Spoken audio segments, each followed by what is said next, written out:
Olá, hoje a gente vai bancar o detetive para resolver um mistério que, olha, tá por toda parte. O caso do número que não quer dizer nada. Vamos direto ao ponto, nosso primeiro enigma. Pensa comigo. O Matheus acertou 36 questões numa prova de vocabulário. E aí, isso é bom ou ruim? Dá para comemorar? A gente não tem a menor ideia, né? Sozinho 36 é só um número solto no ar sem sentido nenhum. E ó, não para por aí não. O mistério só aumenta. A gente tem a Margarete, que respondeu sim para 14 de 30 perguntas num teste de ansiedade. E o Daniel fez 52 de 80 pontos em leitura e 24 de 40 em ciências. São números, são fatos. Mas e daí? Eles não contam a história toda. É como ter as peças de um quebra-cabeça, mas sem a foto da caixa para a gente saber o que está montando. Pois é, o problema em todos esses casos é o mesmo. A gente está lidando basicamente com isso, um número solto no ar. E esse número solto tem nome e sobrenome, viu? O culpado aqui é o que a gente chama de score bruto. É basicamente a contagem mais simples, a primeira que sai do teste. 36 acertos, 14 sims. É a informação crua, sem tratamento nenhum. A solução do nosso mistério, então, tá toda nesse contraste aqui. De um lado, o problema, o score bruto, que só diz o que aconteceu. Do outro, a solução, o score normalizado, que responde à pergunta mais importante. E daí? O que transforma um número solto em uma informação de verdade é uma única palavra: contexto. E é aqui que a gente chega na grande virada da nossa investigação. A solução é, na verdade, bem simples, bem intuitiva. Para a gente entender qualquer coisa, a gente precisa comparar. Para isso ficar bem claro, vamos esquecer os testes por um instante e pensar num exemplo do dia a dia. Olha só para esse número, 1,95. Sozinho assim, o que esse número significa? 1,95 é alto? É baixo? A resposta, como a gente já pode imaginar, é... Depende. Depende muito.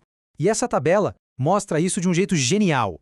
Pensa só, para uma árvore, 1,95 não é nada. É baixo. Para um jogador da NBA, está na média, é normal. Agora, para um aluno do sexto ano, é gigante.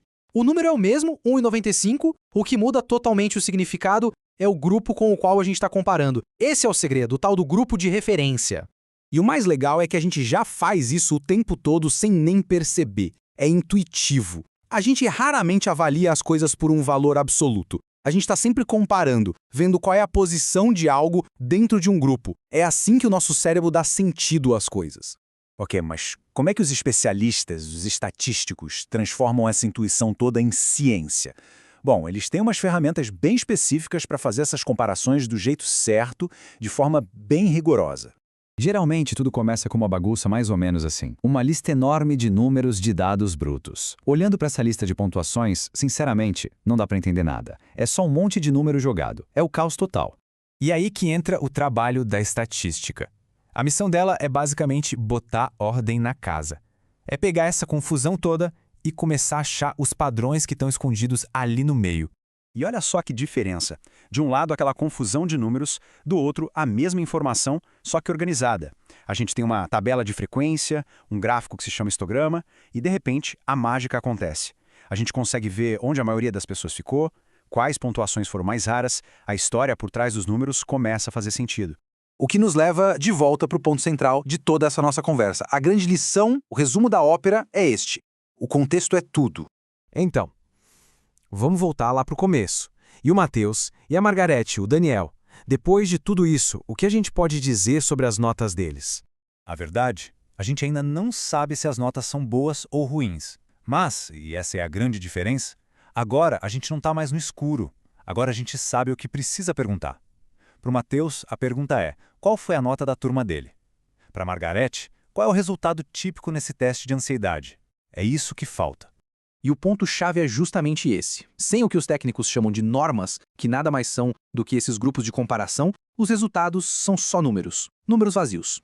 Mas, a partir do momento em que a gente tem essas normas, aí a coisa muda. Os números ganham uma régua para serem medidos, ganham vida e se transformam, finalmente, em respostas. E para a gente fechar, fica aqui uma provocação para a gente pensar. Salário, velocidade da internet, o tempo que a gente leva no trânsito.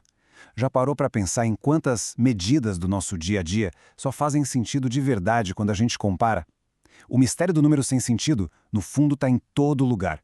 A boa notícia é que agora a gente sabe qual é a chave para decifrar ele.